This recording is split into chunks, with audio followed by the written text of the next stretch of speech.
नमस्कार। बाड़मेर और उसके आसपास के बॉर्डर इलाकों में प्रशासन जो ऑपरेशन क्लीन चला रहा है, उसे लेकर आजकल पूरे राजस्थान की राजनीति में बहुत बड़ा हंगामा मचा हुआ है। केंद्र सरकार और देश की बड़ी सुरक्षा एजेंसियों के कड़े निर्देशों के बाद वहां पर स्थानीय जिला प्रशासन और पुलिस ने मिलकर एक बड़ा अभियान शुरू किया है। बता दें कि इस अभियान का असली मकसद इंडिया और पाकिस्तान अंतर्राष्ट्रीय बॉर्डर से 50 किलोमीटर के दायरे में आने वाले हर तरह की सरकारी जमीन, गोचर भूमि और वन विभाग की जमीनों से अवैध कब्जे हटाना है।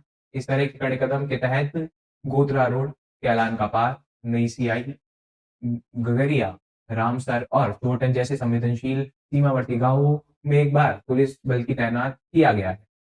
प्रशासन की टीम वहां बड़े-बड़े बुलडोजर और पीले जो पंजे हैं वो लेकर पहुंच रही है। देखना देखते ही देखते कच्चे-पक्के जो मकान हैं, दुकानें हैं, बाड़ों को पूरी तरह तोड़कर एक तरीके से उन्हें मिट्टी में मिला दिया गया। इस पूरी कार्रवाई को लेकर प्रशासन और पुलिस का अपना एक अलग तर्क है। उनका कहना है कि देश की सुरक्षा और जो वहाँ की निगरानी है, उसे एक तरीके से जो ध्यान में रखकर ये कदम उठाया गया है। बता दें कि बॉर्डर के नियमों का कड़ाई से पालन करवाने और राष्ट्र हित को ध्यान में रखते हुए प्रशासन इस कार्रवाई को बिल्कुल सही और कानूनी बता रहा है। लेकिन वहीं दूसरी तरफ जो जमीन जमीन हकीकत में यह इस अचानक हुई तोड़फोड़ की वजह है, वह है जो इलाके हैं उनमें बहुत बड़ा विवाद और तनाव खड़ा हो गया है। इससे बड़ी बात यह है कि इस पूरे अभियान की जद में केवल लोगों के घर और दुकानें ही नहीं आई है, बल्कि सालों पुराने कई धार्मिक स्थल जो कि इसकी चपेट में आए हैं, उससे फिर से विवाद गहरा गया है। इस कार्रवाई के दौरान हिंदू और मुसलमान दोनों के ही जो समूह हैं, उनके प्राचीन मंदिर और मस्जिद मजार के अवैध अतिक्रमण बताकर ढा दिया गया है। जैसे इस पवित्र और आस्था के केंद्र पर बुलडोजर चलने की खबर सामने आई, सीमा पर रहने वाले सीधे सीधे ग्रामीणों में भारी गुस्सा और साथ ही साथ नाराजगी, डर का माहौल पैदा हो गया। स्थानीय लोगों का रो रो कर बुरा हाल है और उनका कहना है कि वह अपनी कई पीढ़ियों से इन जो जगह है वहां पर रह रहे थे, यहाँ पर वह अपनी आराधना का केंद्र मानते थे और शांति के साथ यहाँ पर अपना जीवन यापन कर रहे थे। उनका कहना है कि उनके इस पूजा स्थल किसी भी तरह के देश की सुरक्षा के लिए कोई खतरा नहीं है। इसलिए बिना किसी पूर्ण सूचना या रहने की दूसरी विकल्प व्यवस्था किए बिना इस तरह का जो कदम है वो बिल्कुल सराहनीय नहीं है। जनता इस भारी आक्रोश और दुख को देखते हुए राजस्थान की राजनीति पूरी तरीके से गर्मा गई है और विपक्ष के नेता प्रशासन के खिलाफ एक तरीके से मोर्चा खोलकर खड़े हो गए। इस कड़ी में राष्ट्रीय लोकतांत्रिक पार्टी आरएलपी के जो सुप्रीमो हैं, साथ ही साथ नागौर के जो सांसद हैं हनुमान बेनीवाल, वो इस ऑपरेशन क्लीन के विरोध में सीधे मैदान में उतरने का बड़ा फैसला कर चुके हैं।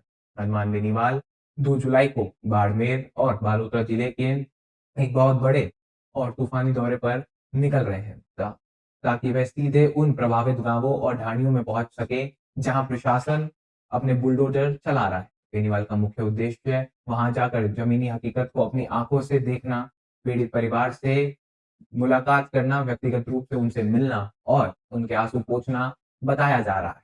साथ ही इस मुसीबत के समय में उनके साथ मजबूती के साथ खड़े रहने का पूरा भरोसा भी उनके द्वारा दिखाया जा रहा है या फिर दिया जा रहा है।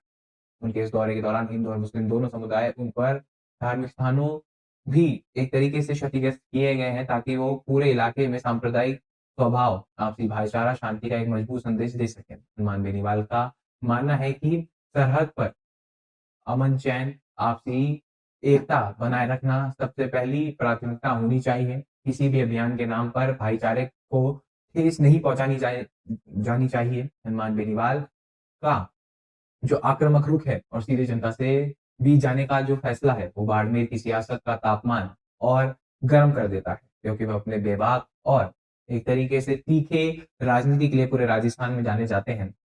इस उनके इस दौरे से सीमावर्ती क्षेत्र में उन गरीब और बेसहारा लोगों को एक बहुत बड़ा राजनीतिक साहस मिल गया है, जो प्रशासन के सामने खुद को अकेला महसूस कर रहे थे। वैसे हनुमान बेनीवाल से पहले कांग्रेस पार्टी के स्थानीय नेताओं और बाड़मेर जैसलमेर के वर्तमान सांसद उमेदराम बेनीवाल ने भी जिला कलेक्टर को एक बड़ा ज्ञापन सौंपकर इस एक तरफा कार्रवाई को तुरंत रोकने की मांग की थी। सड़क पर उतरकर शांतिपूर्ण विरोध प्रदर्शन भी किया था, लेकिन अब हनुमान बेनीवाल ने खुद जमीन पर उतरने से प्रशासन के खिलाफ चल रहा ये जन आंदोलन और ज्यादा उग्र और बड़ा रूप धारण कर सकता है, इसकी उम्मीदें लगातार बढ़ती जा रही है। राजनीतिक जानकारों का मानना है कि आने वाले दिनों में इस मुद्दे को लेकर बाड़मेर में एक बड़ा राजनीतिक टकराव देखने को मिल सकता है। साथ ही साथ जिससे ये जो कानून व्यवस्था है वो बनाए रखना पुलिस और प्रशासन, स्थानीय प्रशासन के लिए एक बड़ी कठिन और चुनौतीपूर्ण साबित होगा। सबसे बड़ी बात यहाँ ये निकल कर आती है कि जिस तरह के मामले लगातार हरमान बेनीवाल उठा रहे हैं, उसे राजस्थान की राजनीति और गरमाती जा रही है। सबसे बड़ी बात यह है कि हरमान बेनीवाल वहां पहुंचेंगे और लगातार जो कांग्रेस के वहां स्थानीय नेता है, बहुत से नेताओं के इस तरह के बयान अभी से आना शुरू हो गए हैं कि हरमान बेनीवाल शायद अपनी राजनीति चमकाने के लिए वहां जा रहे हैं और अपना वोट बैंक और मजबूत करने के लिए वहां जा रहे हैं। अब देखना ये होगा कि किस प्रकार से चीजें वहां चलती हैं।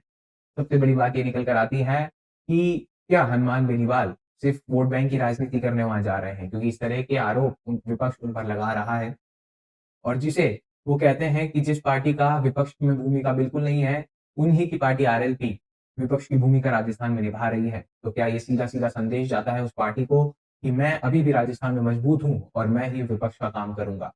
एक तरीके से जो सारा मामला है ये अब बढ़ता जा रहा है और अगर इस मामले में हनुमान बेनीवाल की एंट्री होती है तो आने वाले समय में फिर से सियासत गरमा जाएगी। अब ये देखना होगा कि वाकई क्या ये गरीब पिछड़े वर्ग की आवाज बनने का प्रयास है या फिर सियासत में कोई नया एक तरीके से का कदम है। आप इस विषय में क्या मानते हैं, आपके क्या विचार है, आपकी क्या राय है, हमें जरूर बताएं। ऐसी और खबरों के लिए, ऐसी और जानकारियों के लिए बने रहे हमारे साथ। तब तक के लिए धन्यवाद।